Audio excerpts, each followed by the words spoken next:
The Phoenix Suns are winning 63% of their games, putting on a show every single night, it seems, and yet a big portion of Suns fans seem to think this title window is closed. On today's episode of Locked On Suns, we'll debate that very proposition.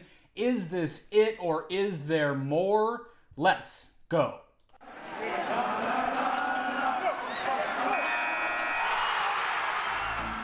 You are Locked On Suns, your daily Phoenix Suns podcast.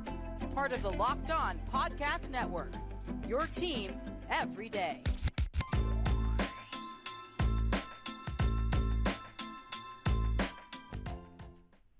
We are back. This is Locked On Phoenix Suns. We are part of the Locked On Podcast Network, and I'm your host, Brendon Kleen, a credentialed media member covering the Suns for the past 6 seasons, and a writer at Suns.com and Dime Magazine. Thank you all for making Locked On Suns your first listen here on this Tuesday morning. Welcome to the show. If it's your first time, go ahead and hit follow or subscribe. If it's not your first time and you haven't done that, go ahead and hit subscribe or follow as well. Apple, Spotify, YouTube, wherever you are, we are in your feed Monday through Friday. And if you are on YouTube, go ahead and hit the bell down below. Make sure you get a notification when a show goes up, and drop a comment on YouTube down below answering this very question. Is the Suns title window still open?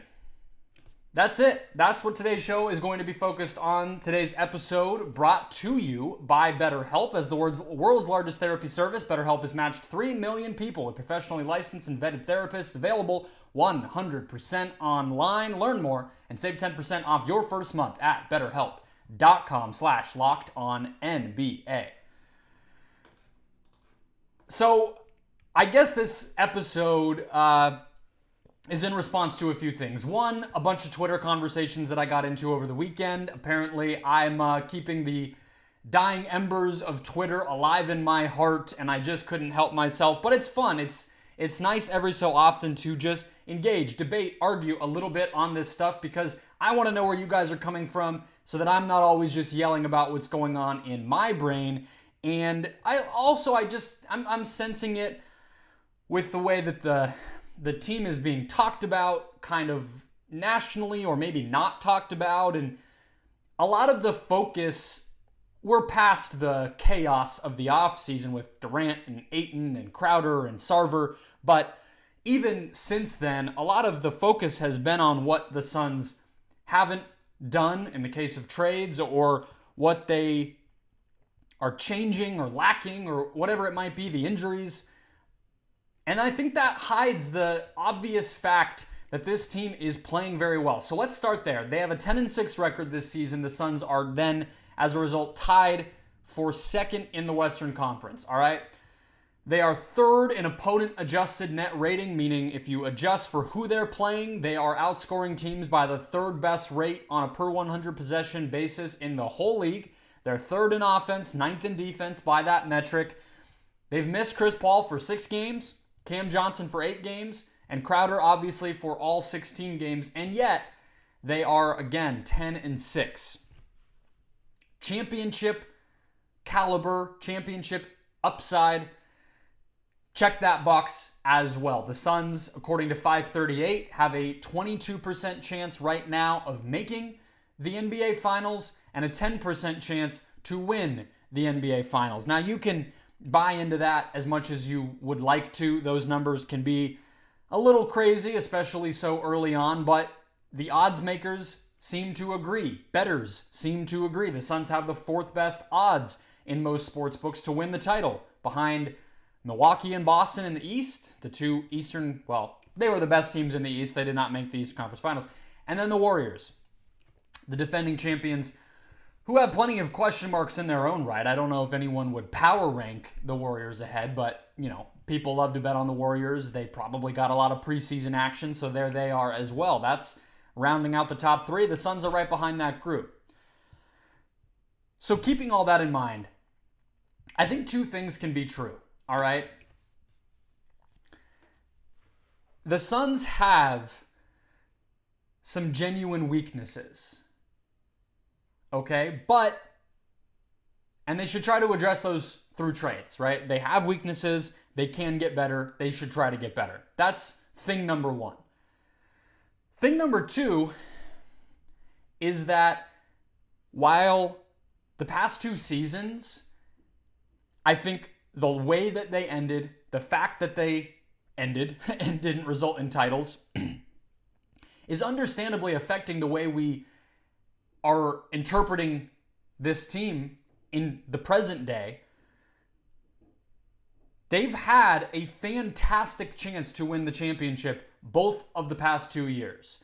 And in both of those postseason losses, the series could have gone either way, all right? And so those two things are true. Genuine weaknesses that they should try to improve, but the past 2 years were decided on a razor's edge of a difference, of a margin, all right?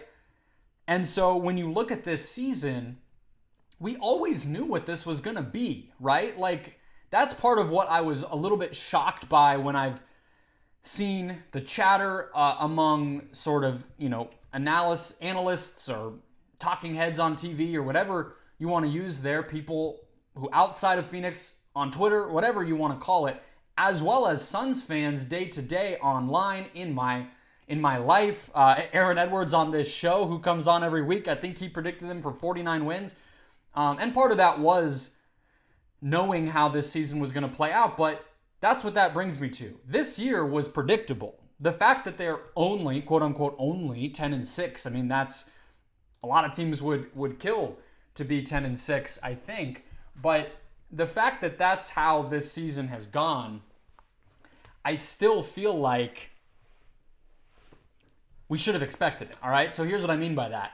Mikal Bridges, usage and assist rates, both up. Cam Payne, looking like his old self again. Listen to yesterday's show if you have not already, where I just sang a song, basically, to Cameron Payne. Cam Johnson, very impressive performances on a routine basis prior to leaving the lineup with injury. The defense has mostly stayed afloat without Jay Crowder, although it's been a little bit up and down lately when they've really been hit by Chris Paul leaving, Cam Johnson leaving, etc. But still, they are top 10 in defense, as I just said. Guys like Damian Lee, Jock Landale, even Dwayne Washington have stepped up at different moments unexpectedly. So we knew this regular season was going to be about experimentation and change. The Suns have done that. They've been successful doing and changing, but they've still shown despite that, they can win at a high level and be at the top of the standings again. That, to me, indicates a championship window still being open. You are changing what your team looks like. You are developing other aspects of it. You have the flexibility to address the weaknesses that are still there. Shot creation, defensive versatility, physicality, offensive shot selection and efficiency, things like that. But you're still winning, and you're still putting yourself in a great situation to be hosting playoff series, to be healthy and ready to go when the playoffs come. And all of that, a lot of that, to me, is because of one player who happens to wear number 1. We'll talk about his role in all of this and why he controls what this window looks like next. First, today's show, folks, brought to you by Turo. Turo is the world's largest car-sharing marketplace, and with Turo, you can book any car you want, wherever you want it, from a community of local hosts. So browse a huge selection of vehicles for just about any occasion or budget across the US, UK, Canada, and coming soon, Australia. Book a spacious SUV or minivan for a family road trip, or get a classic luxury car for a special event, birthday, or holiday. You can also find affordable economy cars if you're on a budget and just need to get from place A to place B, or even test drive that new electric vehicle you've had your eye on to see how it fits in your everyday life. Many Turo hosts can even deliver that car right to you. Every single trip on Turo is backed by liability insurance. Terms, conditions, and exclusions apply, so forget your boring rental cars and find your drive at Turo.com. Devin Booker wears number 1. He is who I was talking about just a second ago. He's that guy. I mean, I did this rant when he signed his Supermax extension. You heard me do it. I put it as a clip on YouTube. I was pretty proud of it. I think I've finally, after years of, I'm not going to call it skepticism, but wanting to see it. We've seen it now, right? And he is the type of person with the competitive spirit that he has, the community mindedness, the work ethic that you want at the center of a sports organization. He couples that with the type of elite skill set that allows him to produce at a high level every single night and make his teammates better. When you have someone as good as Devin Booker, you are in your championship window. When he is healthy and productive, he puts you in a championship window. And when you have someone as good as Book, you keep them, all right? You want to keep that window open. If we rewind a month or two, I want to remind you where Booker was in the public consciousness before the season, all right? He was 12th on the Sports Illustrated Top 100 list. Now, that's by no means a hard and fast list, but it's good shorthand for where he was. I think it's kind of the one we all pay attention to the most. Those guys put a lot of time into it. They have a lot of really smart writers. He was behind at number 12. He was behind Paul George, Kawhi Leonard, which sounds kind of funny. I'm the biggest gospel of Kawhi guy there is, but this season's shown the health just may never come back. Jimmy Butler, LeBron James. And so, yes, behind him, there were also some guys who have an argument to be moved up. Damian Lillard, John Morant, Donovan Mitchell, Shai Gilgeous-Alexander. Those guys all have a claim to move up this list as well. It's not just Book. But I see Book as a top 10 player. Undoubtedly at this point to me, I think he was probably there even before the season. 12 might have been a little bit low. And I think he's just reaffirmed himself as that going forward. And the reason I bring all that up is to show the company that he's in and to once again say you keep that player when you have them and you are a upper tier playoff team when you have that guy on your roster healthy and productive. The Heat, Jimmy Butler only plays like 50 to 60 games in the regular season every year. He asked to fight his coach mid-game in the spring. And yet the Heat will keep Jimmy Butler as long as he's healthy and continuing to drive winning at a high level because he is that guy. The Trailblazers, they've refused to trade Damian Lillard for years, despite all of us cooking up Dame trades in the trade machine every single deadline because they know how hard it is to get another one. They just gave him the most lucrative contract in NBA history that's going to pay him into his late 30s as a player whose athleticism is a big part of what he does and who's already struggled with major injuries the past year or so. They kept him. They committed to him. You look backward in NBA history, the 2011 Mavs with Dirk, the 2010 Suns with Nash, the 2019 Raptors with Kyle Lowry. There's so many examples of these teams that finally break through because they keep trying to build great rosters around their foundational stars. That is what you do when you have one of these guys. The Suns, we don't even have to look any further than that. I just mentioned Nash, right? They were threats to win the title every year from 2004 to 2010 because they had Nash. Whether the second best guy was Sean Marion, Amare Stoudemire, or Shaquille O'Neal, they were there, they were in the mix because they had Steve Nash on their roster. We don't know if Booker will have that longevity. I'm not here to paint him as, Nash is like a top 40, 50 NBA player ever. But we're in year 3 already of Booker being a centerpiece of a championship contending team, and he's only 26 years old, all right? So when you look forward and we continue to answer this question, are the Suns in their championship window? Because of the way that Booker plays on both ends of the floor, he's versatile on both ends of the floor, he competes, he can play with or without the ball, he can be a chameleon depending on the pieces that you put around him. So he's already excellent, he's already a foundational franchise type of person and player, and he can change what he looks like, all right? And the Suns know that. You know how I know the Suns know that? Because they signed him through the 27-28 season when he will be 31 going on 32. They made that commitment that they believe what I'm telling you is true.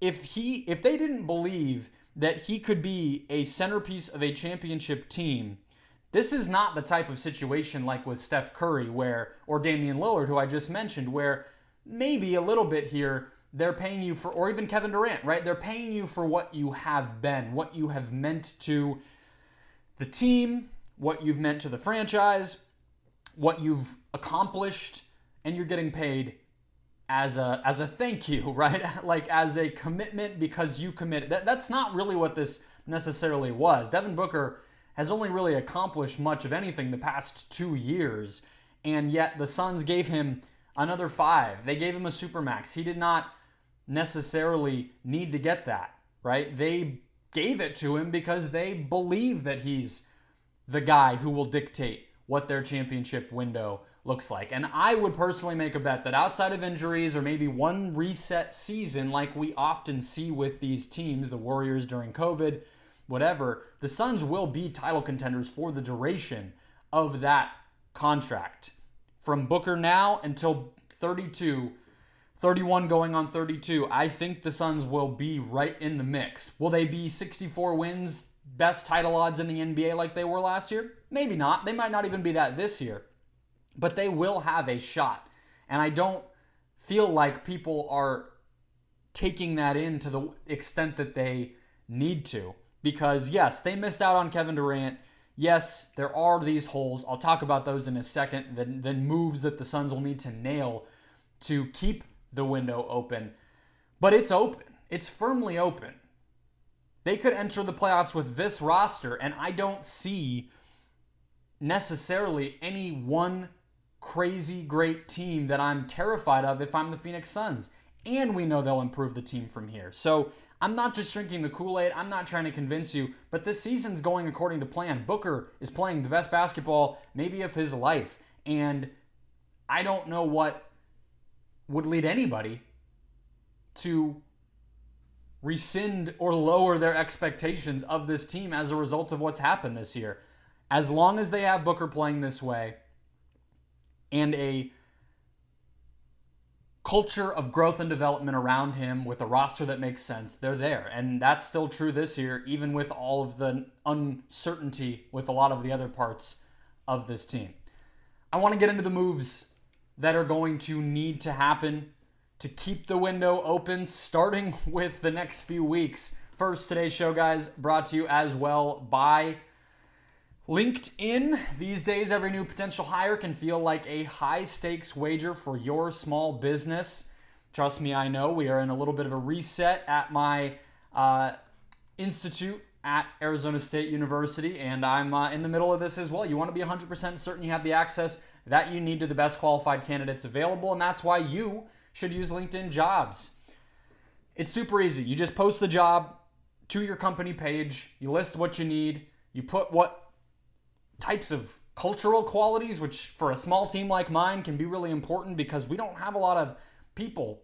Everyone wears multiple hats, so you can include that type of info. You can include details about your company. Then add your job in the purple hashtag hiring frame to your LinkedIn profile to spread the word that you're hiring. Use simple tools like screening questions to make it easy to focus on the candidates with just the right skills and experience to quickly prioritize who you'd like to interview and hire.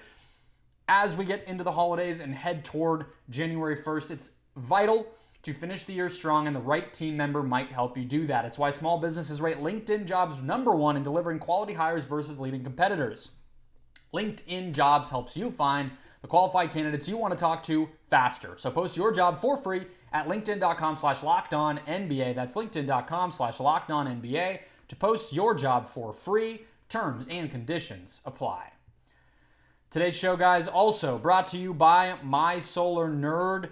If you live in Arizona, you know you've heard the knock, knock, knock at your door with people claiming they are offering you what they call free solar. But we know it's not free. It's definitely not maybe even going to work for you because they just want to nickel and dime you. But My Solar Nerd flipped that entire thing on its head. Their mission is to help you get the best solar system to fit your needs. They're local. They actually are based here and understand the nuances of going solar in Arizona, and they believe that an educated customer is a happy customer, so their no-pressure approach will make sure all your questions get answered. Once you're ready, they'll put their knowledge to work for you by choosing the best equipment, warranties, and accredited installers in their industry network. And they'll also, on the back end, help you figure out all the credits and incentives that you may qualify for to make sure the transition is as smooth as possible. Our listeners will get a $50 Amazon gift card when they book a no-commitment evaluation. This promotion only for Locked On listeners and only for homeowners. No apartment complex solar panels, unfortunately. But visit mysolarnerd.com and select Locked On in the How'd You Hear About Us section to enter. Make the switch to solar on your terms and start your research process today by visiting mysolarnerd.com and show Locked On some love by letting them know we sent you. Folks, going solar doesn't need to be complicated, and mysolarnerd.com makes it easy.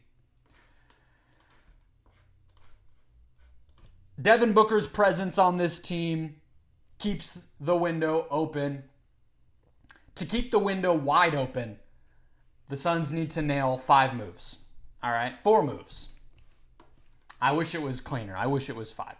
Number 1, I told you it's in the coming weeks. They have to turn Jay Crowder, Dario Saric, and or Landry Shamet into something. Now, the Shamet thing isn't as urgent. That one is a little bit further into the future. But Saric and Crowder are on expiring contracts, and you can't lose them and not have a way to replace them.